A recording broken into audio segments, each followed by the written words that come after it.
भक्तों, ओम नमः शिवाय। श्री शिवाय नमस्तुभ्यम। जय श्री महाकाल। जी हाँ भक्तों, क्या आपके भी घर में कोई ऐसा व्यक्ति है जिसका विवाह नहीं हो पा रहा? आप लोग बहुत ज़्यादा परेशान हैं उसके विवाह को लेके कि आखिरकार हमारे घर का जो व्यक्ति है इसका विवाह क्यों नहीं हो पा रहा। आपने बहुत ज़्यादा कोशिश की, बहुत ज़्यादा ट्राई कर लिया कि इसका विवाह जो है वो हो जाए, लेकिन किसी न किसी कारण बस उसका जो विवाह है वो होते होते रह जाता है और आपको समझ में भी नहीं आता कि आखिर ऐसा क्या हो गया। तो आपको परेशान होने की बिल्कुल भी आवश्यकता नहीं है, क्योंकि आज जो मैं आपको उपाय बताने वाला हूँ, अगर आपने उसको ध्यान से सुन के और अच्छे तरीके से कर लिया तो अवश्य रूप से आपके घर का जो कोई भी व्यक्ति है, जो कोई भी सदस्य है जिसका भी विवाह नहीं हो पा रहा, उसका अवश्य रूप से विवाह होगा ही होगा। क्या करना है, कैसे करना है, पूरा का पूरा बताने वाला हूँ और अच्छे तरीके से आपको समझाने वाला हूँ। तो बस उपाय ध्यान से सुन के अच्छे से करिएगा जरूर। क्या करना है, कैसे करना है, पूरा बताने वाला हूँ और ध्यान से सुनिएगा। देखिए, आपको भी पता है कि पूज्य गुरुदेव की जो कथा होती है उसमें लाखों की भीड़ आती है। क्या आती है? लाखों की भीड़।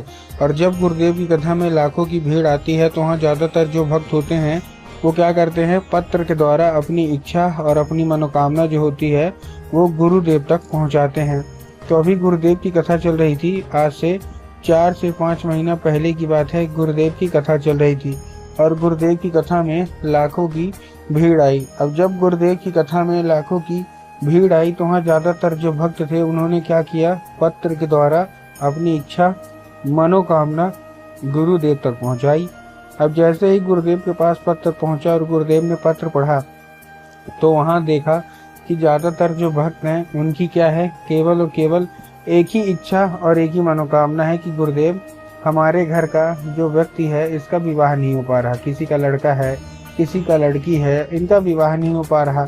हम लोग बहुत ज़्यादा परेशान हैं कि आखिरकार इनका जो विवाह है वो क्यों नहीं हो पा रहा। क्या ऐसी गलती हो रही, क्या ऐसा कारण है जिनके कारण उनका जो विवाह नहीं हो पा रहा। हमने बहुत ज़्यादा पंडितों को दिखा लिया, बहुत ज़्यादा कुंडली मिलवा ली, हर एक चीज़ करा लिया, लेकिन अभी भी इसका जो विवाह है वो होने का नाम नहीं ले रहा। कृपया करके कोई उपाय बताएं। अब जैसे ही गुरुदेव के पास ये पत्र पहुंचा और ये देखा, तभी गुरुदेव ने 2 से 3 उपाय बता दिए और कहा, केवल और केवल ये उपाय कर लेना, तुम्हारे घर का जो कोई भी व्यक्ति है, जो कोई भी सदस्य है जिसका भी विवाह नहीं हो पा रहा, अवश्य रूप से उसका जो विवाह है वो होगा ही होगा। अब जैसे ही गुरुदेव ने उपाय बताया तो लोगों ने जा जाके इस उपाय को घर में करना शुरू कर दिया। अब जैसे ही लोगों ने जा जाके इस उपाय को घर में करना शुरू कर दिया, वही लोग गुरुदेव की कथा में मात्र 1 से 1.5 महीने के बाद वापस आए। अब जब वही लोग गुरुदेव की कथा में वापस आए तो उन्होंने क्या किया, फिर से एक बार गुरुदेव को पत्र लिखा। लेकिन ये वाला जो पत्र था ये गुरुदेव को धन्यवाद के रूप में पत्र था कि गुरुदेव धन्य हो आपका, आपके द्वारा बताया गया उपाय हमने कर लिया है, हमारी इच्छा मनोकामना पूरी हो गई है, आपका कोटि कोटि धन्यवाद। तो देखिए, जो लोग भी मेरी आवाज़ सुन रहे हैं, अगर आपको भी जानना है कि आखिर ऐसा कौन सा उपाय है जिसको करने मात्र से मनोकामना पूरी हो जाती है, तो चलिए हम बताते हैं आपको आज की इस वीडियो के माध्यम से कि आपको करना क्या है। तो बस उपाय ध्यान से सुन के अच्छे से करिएगा जरूर। तो देखिए, जो हमारा सबसे पहला उपाय है, इस उपाय में आपको 3 काली मिर्च चाहिए और साथ में आपको चाहिए 1 धतूरा। तो 3 काली मिर्च ले लिए, साथ में 1 धतूरा ले लिया और ये लेके आपको पहुंच जाना है कहाँ, सीधा सीधा शिव मंदिर है। अब जैसे ही आप शिव मंदिर पहुंचेंगे, शिव मंदिर पहुंचने के बाद आपको क्या बोल रहा है कि आपको अपने बच्चों को बोलिएगा कि दक्षिण दिशा में खड़ा हो जाए और उत्तर की ओर अपना चेहरा कर ले। अब देखिए, दक्षिण और उत्तर में ना बहुत सारे लोग कंफ्यूज होते हैं कि दक्षिण क्या है, उत्तर क्या है, हमको थोड़ा साफ साफ बताओ। तब गुरुदेव ने साफ साफ बताया है कि आप जिस भी शिव मंदिर जा रहे हैं उस शिव मंदिर का जिधर साइड जलाधारी होगा आपको अपना चेहरा उधर साइड करके खड़े हो जाना है। ठीक, खड़े हो गए। अब खड़े होने के बाद आपको क्या करना है, एक नाम लेके, कौन सा, महादेव का बहुत ही सुंदर सा नाम है, श्रम्भेश्वर महादेव। तो आपको करना क्या है, आपको श्रम्भेश्वर महादेव का नाम लेके और उन्हीं का स्मरण करके आपको चुपचाप क्या कर देना है, अर्पित कर देना है। बस पूज्य गुरुदेव कहते हैं कि अगर आपने ऐसा कर लिया तो अवश्य रूप से सारी इच्छा सारी मनोकामना जो है वो पूरी हो जाएगी और आपका बच्चा है पढ़ाई की ओर आकर्षित होगा ही होगा, और साथ में उसका जो विवाह है वो तो अवश्य रूप से होगा ही होगा। ये था पहला उपाय। अब दूसरा उपाय जो मैं आपको बताने जा रहा हूँ वो विवाह का बहुत ही ज़्यादा बड़ा उपाय है और बहुत ही सिंपल सा है। बहुत सारे लोग इसको करते हैं और उनका विवाह हो जाता है, क्योंकि एक ये गुप्त उपाय है जो कि गुरुदेव ने बताया है, जो कि मैं आपको बताने जा रहा हूँ। तो ध्यान से उपाय को सुनिएगा। इस उपाय में आपको थोड़ा सा चाहिए लाल चंदन। क्या चाहिए? केवल और केवल आपको लाल चंदन लेना है, उससे ज़्यादा आपको कुछ लेना ही नहीं है। तो आपने लाल चंदन ले लिया।